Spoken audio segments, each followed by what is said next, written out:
盧秀燕第一次跟 IIT 今天在舉辦一個論壇，今天說希望呢台灣跟美國的產業鏈能夠對接，就美國很關心台灣的無人機，認為說無人機因為主要這幾次戰爭無人機扮演了非常吃重的角色嘛，認為無人機非常重要，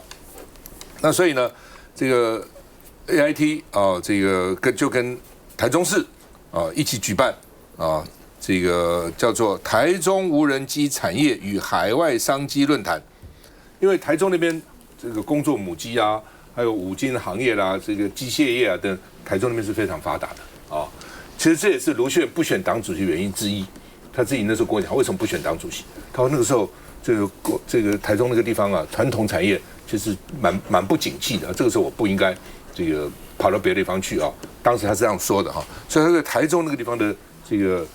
工具機這個五金機械行業的市場非常非常在意那他們希望在台灣也能夠，當然美國也注意到無人機，而且台灣有這個條件嘛，你的這個半導體你的各種條件其實蠻適合的了所以呢，這個說要 hold 住台灣的這個無人機市場那盧秀燕說中央應該更重視中部了那另外呢，這個賴清德在民進黨的中執會表示，在野黨的無人機條例侵犯了行政權。而且你們要回歸年度預算，因為他們民進黨是用特別預算編了2100億，他說會排擠教育跟社會福利支出，你變成常態預算那就排擠了這個其他的這個費用預算等等那另外呢，這個卓榮泰說話就是說，希望藍白在國外說的是內心話，因為在國外有說啦我們也支持無人機啦，應該團結啦等等那另外呢，國民黨團有說民進黨有為國家利益着想嗎？我們哪是被批你們什麼又違憲又違法呢？那另外呢，民進黨堅持要用行政院的版本，那國民黨說呢，這個而且呢，國民黨說我們的黨版並沒有違憲，為什麼不行呢？國家產業發展立法院不能關注嗎？所以3個版本，行政院版、國民黨版、民眾黨版，行政院版2100億5年半編列，國民黨版2400億6年編列，民眾黨版沒有上限，逐年編列放在年度預算裡面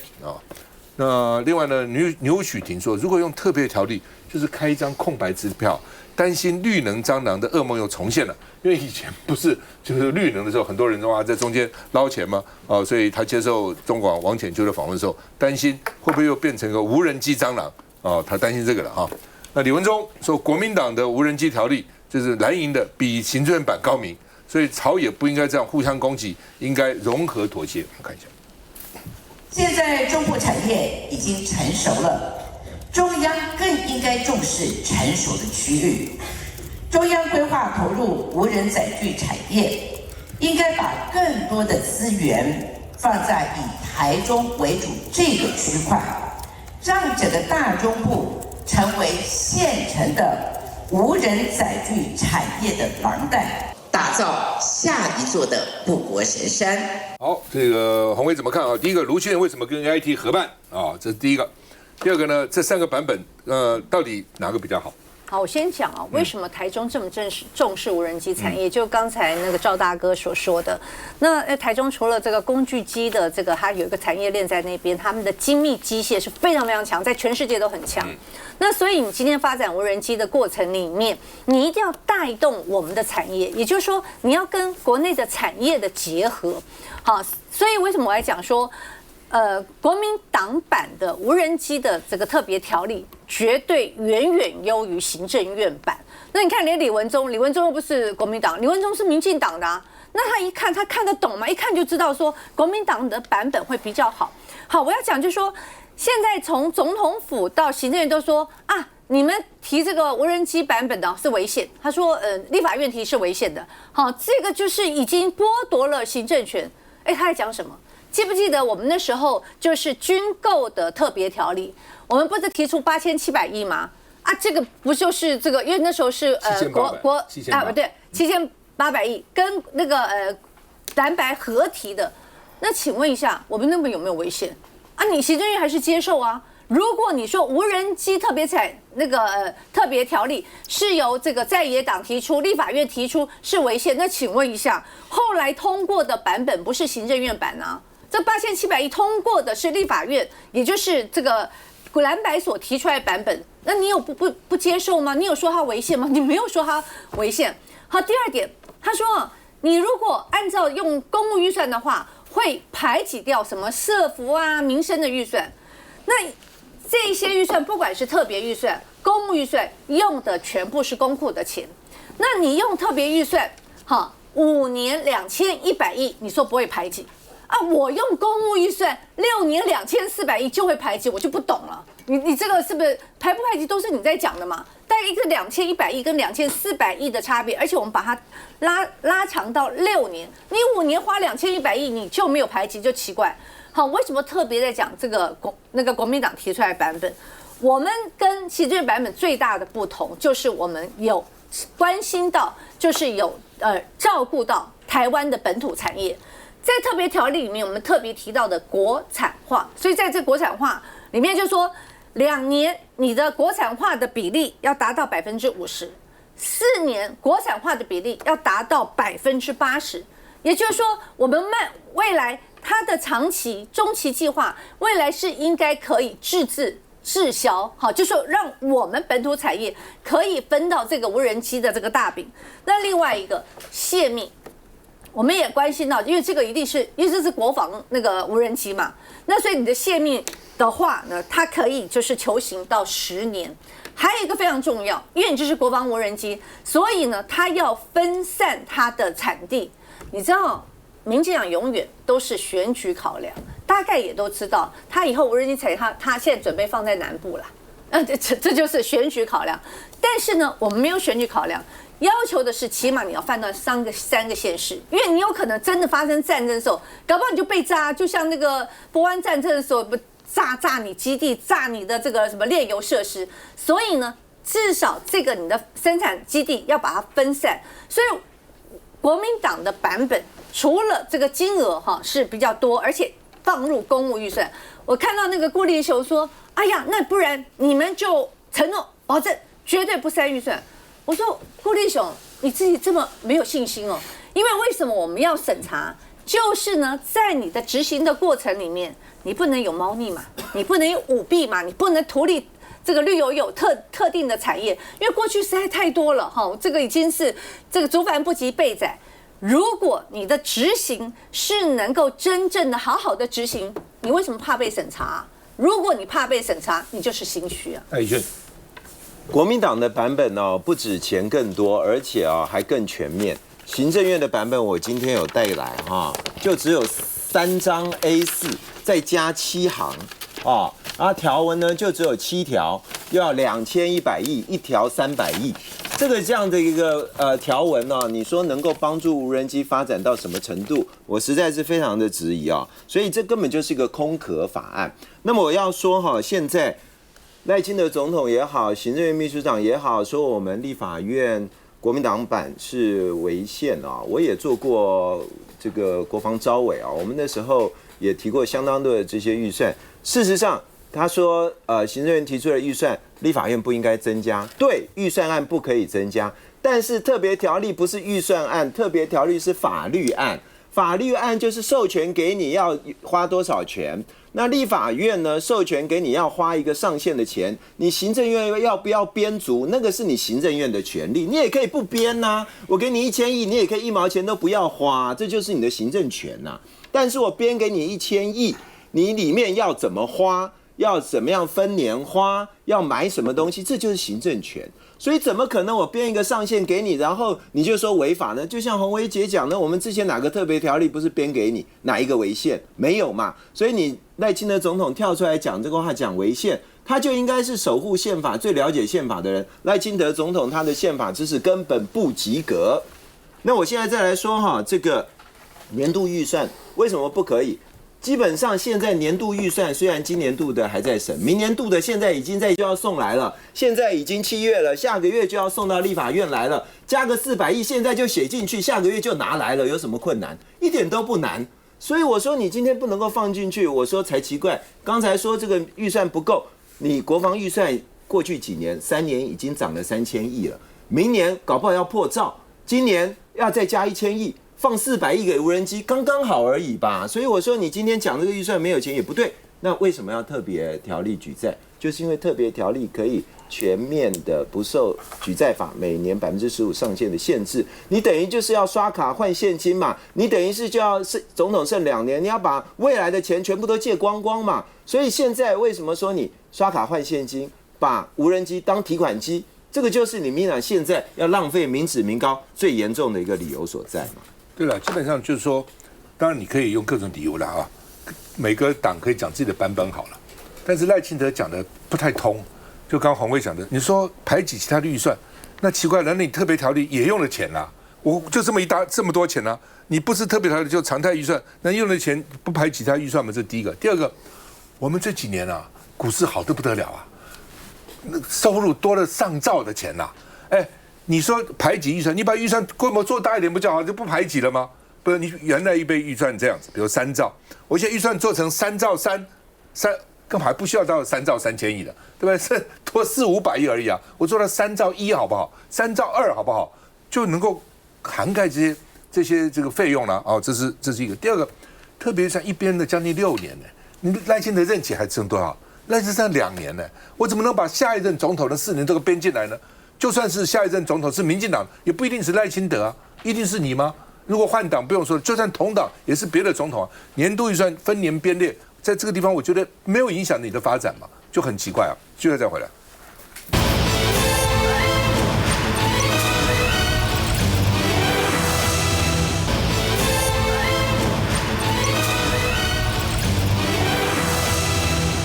哎，網絡駭客很多哦，最近又泄露出來了。這之前發生了，外交部有13件機密公文外泄，被暗網兜售啊。然後呢，這個。監察院證實蕭美琴的確有這個私酒運進來，啊，跟這個暗網內容相同啊，所以呢，監察院要求外交部檢討改進啊。這昨天我們有討過，大家很驚訝，23瓶從美國帶回來的酒，啊，然後呢，23瓶呢說價值3萬台幣，我昨天就好奇這什麼酒，3萬台幣，啊，3萬一瓶才1200多塊，不到1300塊，這值得這樣大費周章。大張旗鼓，還要發文給外交部外交部還要發文給這個財政部，叫他們放這個通關，讓他能夠順利啊，不要去沒收，不要去收關稅，這好像有點小題大做哈。所以我真的懷疑那個錢是不是3萬啊？3萬真的，如果蕭美琴連這個3萬塊的23瓶酒都要這樣，哇，這麼搬都好重啊！所以呢，外交部說我們要虛心接受，持續精進，立即調查。釐清狀況，講一些官話啊。那另外呢，這個到底怎麼回事啊？說國家的機密，外交部機密怎麼會被網絡上去兜售呢？外交部也答不出這個問題來。而且暗網的機密都是真的嗎？所以馬文君委員就要追究資安失靈。這個外交部這麼重要，這麼那你的資訊安全到底怎麼回事？怎麼保護的？哦，然後蕭美琴喬私酒這個公文外泄，賴士葆委員說，那為什麼不報警呢？對不對？為什麼？哎，照理講這個公文外泄要報警啊，怎麼回事？暗網要不要報警去查到底哪些駭客啊？哦，那還是綠營的內鬥，外人怎麼知道這個東西呢？是你們自己在鬥自己嗎？是這樣子嗎？哦，那另外呢，這個總統府說這是不實指控，說我們是全部是依法申報哦。說依照關稅法49條第1項第3款的後段，政府派駐國外機構人員任滿調回機構帶自用物品，所以呢，這個沒有違法啊，這是蕭美琴要自用的啊。那所以呢，說現在是說被抹黑了。范雲說這炒冷飯嘛，又不是一個新聞，以前就談過啊，怎麼又拿出來炒呢？哦，等等啊。所以聯合報就說這是監察院、外交部、財政部，你們是聯手要陷蕭美琴不義嗎？那難道你們幹嘛？對不對？監察院說是真的，外交部也是要虛心檢討，財政部也放了啊，放行了，到底怎麼回事？我們看一下。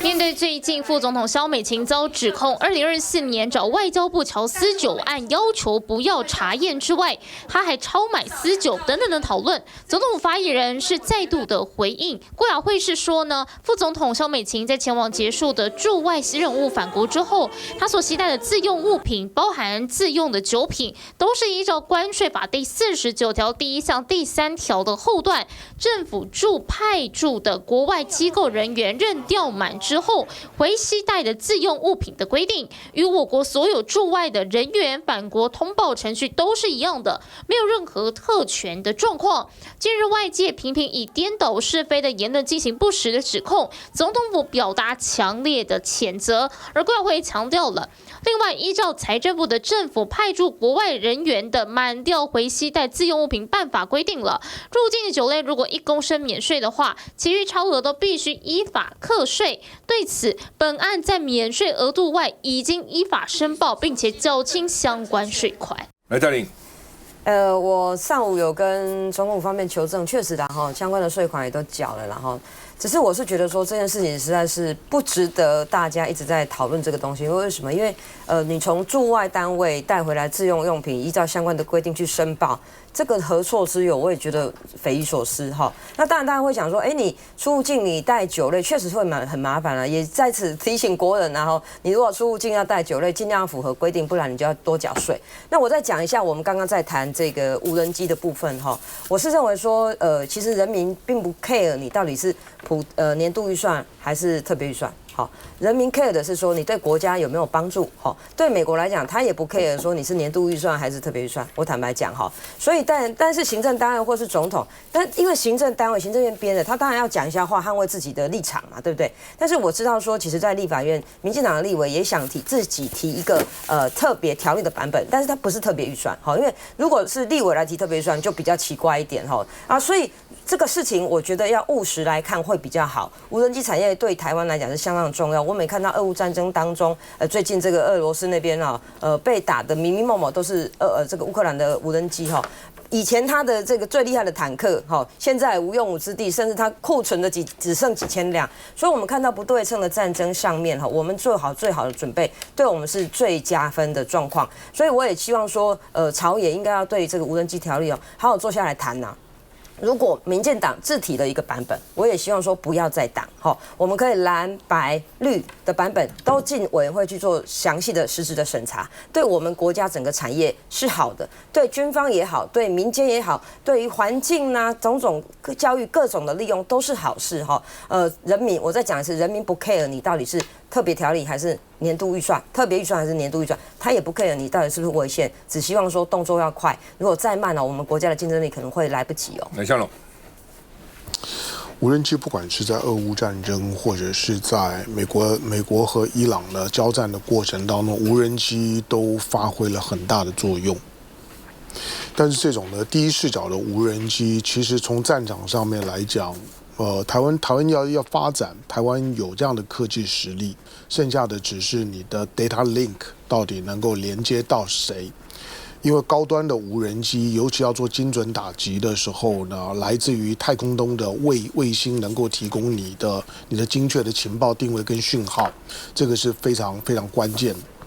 但是無人機到現在為止，在戰場當中來講，它會發生騷擾跟干擾的效果，對於戰場的本質呢，到目前為止呢，沒有什麼根本的改變。好，那台灣呢要發展無人機 ，OK， 這也是為什麼前面我們在關注呢，王毅呢打給 Rubio 的那通電話呢有點奇怪，似乎呢在警告美國呢，對於台灣的這個就是說軍售或者是軍事介入的時候，要非常非常的謹慎。那這些呢，大概呢都跟呢最近呢台灣呢在熱炒呢軍購呢跟這些呢無人機的採購啊、發展啊等等有關。台灣如果憑着自己的實力呢去發展無人機，基本上面呢，如果美國就像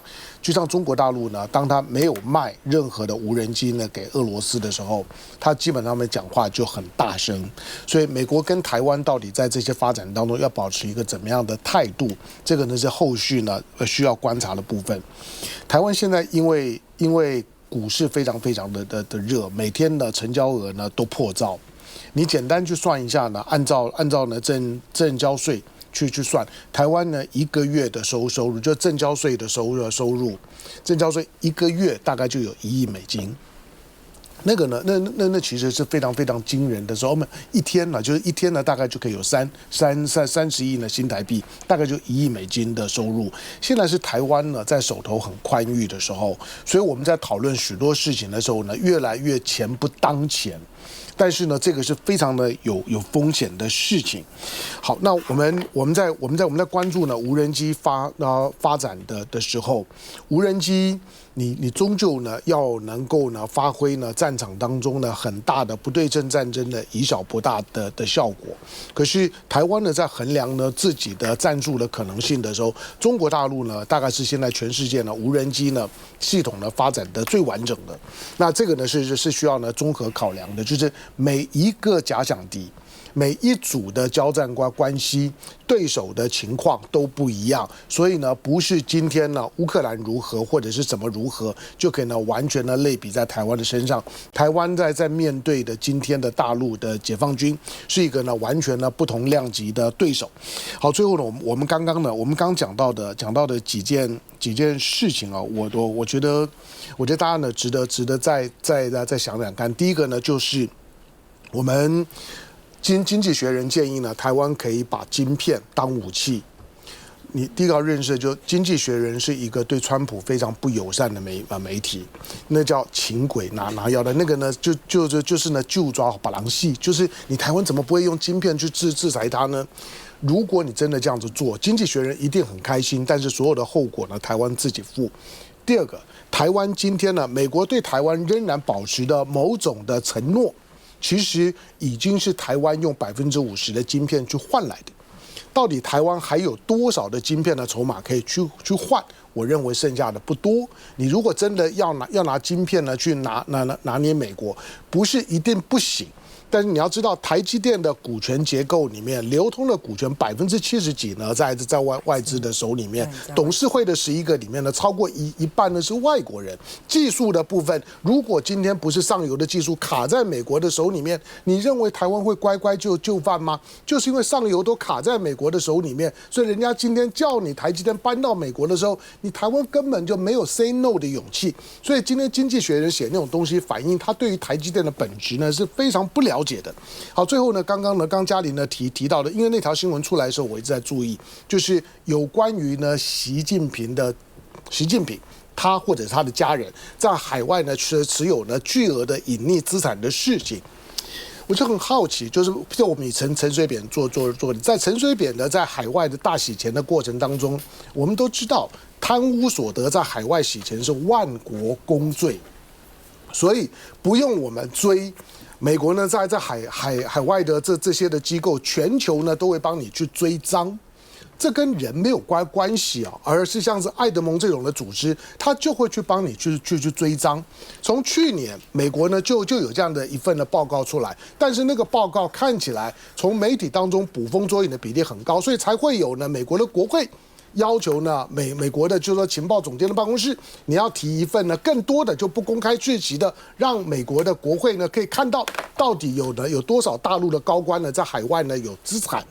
我不知道第一個海外有資產跟呢貪污所得隱匿海外，這中間還是有很大的不同。但是不管怎麼說，今天呢這是對習近平，如果只要有任何的真實的數字，這不只對習近平重傷，對中國大陸本身的公信力那更是重傷。習近平是靠反貪呢起家的，到現在為止，你看到呢所有的軍委會，你看到呢所有的這些包括火箭軍的這些呢軍事高層，整掉了多少？中國大陸一天到晚的在國外呢發紅色通報，要求把所有貪污犯人要引渡回來。如果這個訊息呢是可信的，我坦白講，我個人我覺得我好想看那個報告，希望呢美國的這個呢情報總監的辦公室，你不要再藏着掖着，趕快讓我知道一下，就是今天的習近平跟他的家人到底在國外呢有多少的資產，公開的時候能夠讓習近平，讓今天的北京的政權能夠一槍斃命，那不是很棒嗎？就等那一刻。基本上哈，就是說台積電會上到美國2個原因呢，我認為了，第一個就是川普要給他加200%的關稅嘛，這麼簡單呢、啊？你在台灣生產是便宜沒錯啊，加了200%關稅你就不便宜了嘛。所以被逼的，所以川普很得意啊，所以都是我逼來，他不認為是台積電有好意啊，他說我逼來的，這是第一個。第二個，有沒有戰爭的風險？有啊，還是怕啊。你說兩岸有沒有戰爭的風險？老共飛機的每天來過中線的有沒有戰爭風險？沒有戰爭風險，台積電的員工到美國怎麼1-2年時間生了600個孩子，600個啊。在台灣不生，跑到阿里山生600個，那阿里山出生率是台灣的10倍。阿里山的水比較好嗎？天天都在生孩子，对吧？為什麼？還是怕戰爭嘛？哦，因為老共從來沒有講說我不打台灣啊，我絕對不放棄武力，所以那些人還是有風險，所以搬到美國去。這是第二個，無人機哦，台灣第一個提倡要發展無人機是誰？我把資料找出來，你看，網絡上都可以找到。2020年9月，當時亞塞拜人用了土耳其跟以色列無人機去炸亞美尼亞，記得嗎？這個事情第一場的戰爭，第一場無人機戰爭。那時候我就提了，我說你們天天跟我講不對稱戰爭，這就叫不對称戰爭嘛？這不以小博大嗎？所以當時這邊還有網絡上來講，趙少康的核心這個觀念是 AI 上的，就是以小博大哦。同時呢，這個反對這個昂貴的軍購、低成本。哦，那時候我也反對，我們要用6億美金去買4架的美國死神無人機，花那麼多錢買4架，現在證明我是对的。伊朗已經被打下20幾架死神無人機了。美國被伊朗打下了20幾架，就是伊朗戰爭嘛。所以我的意思是說，要發展無人機，而且台灣是有這樣的優勢的，但是千萬不要因為你編了特別條例，因為政府要全力發展，又養了很多的在中間呢，靠着這個政商關係去貪污，像綠能一樣。哦，搞到最後，搞到現在變成這個樣子，那這樣就失掉了原來發展無人機的這個本意了。休息再回來。